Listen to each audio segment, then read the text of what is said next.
المكسيك واحدة من أقذر وأخطر الدول بالعالم بسبب كمية العصابات والكارتيلز المختلفة اللي فيها وكمية الفساد والرشوة اللي مش طبيعية، وجرايمهم دي وأنواعهم الكتيرة قوي زي القتل والخطف والاغتصاب، والحاجة الأهم وهي تجارة المخدرات. وفي مقطع النهاردة هكلمكم عن واحدة من أشهر الجرائم اللي حصلت هناك، وهعرفكم الكارتيل ده بيعمل إيه بالظبط وليه عمل كده مع التيك توكر باميلا. فلو حابب تعرف القصة كاملة خليك معايا لآخر المقطع. السلام عليكم، ويلكم باك تو ماي شانل. معكم دراكستار جديد فيديو جديد.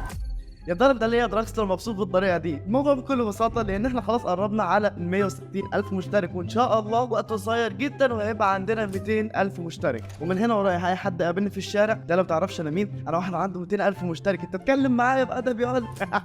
بهزر يا جماعه، انا اكيد مش هعمل كده الا لو بقى عندي مليون مشترك افكر. وبجد شكرا ليكم ولتفاعلكم على فيديوهاتي الفتره اللي فاتت، وكمان كومنتاتكم دي اللي زي العسل. وبالمناسبه السعيده اللي احنا فيها، احنا بقالنا فتره ما اتكلمناش عن المكسيك والعصابات والكارتيلز اللي فيها، فعلشان كده مقطع النهارده هيكون عن واحده من اخطر القصص والجرائم اللي حصلت في المكسيك لواحده مشهوره جدا هناك. وبالمناسبه يا يوتيوب، المقطع شرح القصه مش حاجه عنيفه، لان انا عارفك بتتقمص في الحاجات دي. فمن غير ما نرجع نتكلم كتير، بالمقدمه كوبايه القهوه والنسكافيه بتاعتك او اي سناكس انت بتحبها، مكان هادي وسماعتك، وتعالى ركز معايا في قصه مقطع النهارده.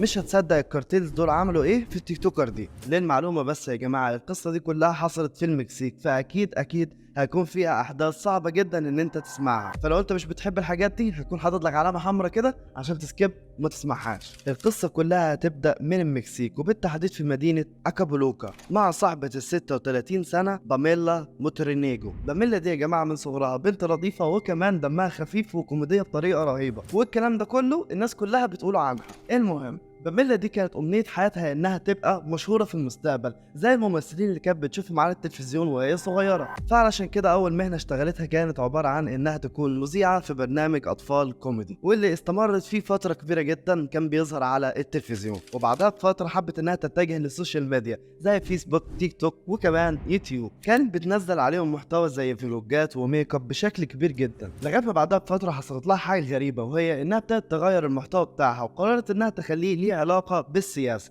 واللي كانت بتنتقد فيه حاجات كتير لكن بشكل كوميدي اكتر من انه يكون سياسي. وبالمناسبة ده مش شعرها الحقيقي، هي بس كانت بتلبس الباروكة دي كنوع من انواع الضحك في الفيديوهات بتاعتها. لكن المهم بعدها بفترة انشهرت بطريقة كبيرة جدا، وخصوصا في المدينة بتاعتها واللي هي مدينة اكابالوكا، بسبب الطريقة اللي بتتكلم بيها عن معظم المسؤولين اللي هي كانت اصلا بتضحك المشاهدين، على عكس المذيعين التانيين اللي بتشوفهم في الاخبار وكده، واللي هم بيكونوا مملين ومش بيتكلموا عن كل الناس. لكن باميلا كانت عكس كده تماما، واكتر شخص كان بيساعدها في تقديم المحتوى بتاعها ده وهو كان زوجها. لكن المهم كل حاجة لغاية هنا زي الفل ومفيش اي مشاكل، بس كل اللي هتسمعوه بعد شوية بجد هيصدمكم. في سنة 2008 كان في مجرم اسمه أرتورو بلوتران، والشخص ده كان يعتبر واحد من أخطر تجار المخدرات في المكسيك. فالمهم عمنا أرتورو ده مع الوقت ابتدى يشتغل في الموضوع ده وانشهر بطريقة كبيرة وبقى تاجر مخدرات حرفيا عالمي. فقرر ان هو يعمل حاجة لطيفة جدا، وهي كارتيل كاملة يشغلها لحسابه، واللي هي عبارة عن عصابة تجارة مخدرات. وقرر ان هو يسميها ذا اندبندنت كارتيل اوف اكابالوكا. الكارتيل ده اقدر اقول لكم ان هو يتصنف كواحد من اخطر الكارتيلز بالمكسيك، لانهم حرفيا بيعملوا اي حاجه قذره ممكن تيجي ببالك: قتل، سرقه، تجاره مخدرات، خطف، وحاجات كتيرة جدا زي كده. وبالمناسبة عشان عارف في كتير جدا منكم بيدوروا على المعلومات بتاعتي، الكارتيل ده ما بقاش اسمه كده لانهم حرفيا انقسموا لنصين، في جزء منهم راح مع مجموعة وجزء تاني بقى مجموعة تانية. لكن المهم الكارتيل ده وده حرفيا هم حاليا بيدبوا في بعض طول النهار بسبب اختلافات حصلت ما بينهم، واي حد منهم بيصيد التاني حرفيا بيقتلوه. وللمعلومة كمان الكارتيلز دول عندهم طريقة معينة في القتل وهم اللي حرفيا مميزين بيها، ويا ريتني ما شفتها. كارتيل اندبندنت ده لما بيكونوا مثلا مقررين ان هم هيخطفوا شخص او هيقتلوا شخص منافس ليهم او حاجه زي كده، حرفيا هم مش بيقتلوه كده وخلاص، لا بالعكس، ده حرفيا يا جماعه هم بياخدوه وبعدين بيعملوا له كده، وبياخدوا الجزء ده لبره وبيلعبوا بيه. واقسم بالله انا الكلام ده شفته بعيني ويا ريتني ما شفته. وعارفين ما اجي اشوف واحد منكم في الكومنتات يجي يقول لي انا عايز اشوف المقطع، والله العظيم انت عارف انا هعمل فيك ايه، بس ممكن افكر لو المقطع ده جاب 10,000 لايك ان انا انزله ليكم. المهم انا عارف ان انا اتكلمت كتير عن الكارتيل بتاع اندبندنت ده، لكن انتوا ما تعرفوش انا بتكلم عليه ليه. هقول لكم. عارفين البنت اللي اسمها باميلا دي كانت بتنتقد مين؟ كانت بتنتقد كارتيل اندبندنت، وكانت دايما تتكلم عنهم في الفيديوهات بتاعتها وتقول انهم كارتيلز مش كويسين، وكانت بتفضح كل الشخصيات المهمه فيه وكمان الاعضاء اللي بيشتغلوا مع المجرمين اللي هناك وبيعملوا ايه ومين القائد بتاعهم وايه السرقه الجديده اللي عملوها، وكل حاجه حرفيا هي كانت بتعرفها لان الكارتيل ده من اكابالوكا وهي اصلا من هناك، فكانت بتقدر انها تجمع كل المعلومات اللي هي عايزاها عنهم. فباميلا يا جماعه استمرت على الموضوع ده وانها تتكلم عن كارتيل اندبندنت فتره كتيره جدا، لدرجه انهم كانوا في بعض الاحيان بيبعتوا لها تهديدات ويقولوا لها لو ما بطلتيش كلام عن الكارتيل حرفيا احنا ممكن نقتلك. لكن باميلا ما كانتش متبعه الكلام ده وكانت مطنشه تماما. لكن الموضوع ده مش هيستمر لوقت كبير وهتعرفوا ليه بعد ثواني.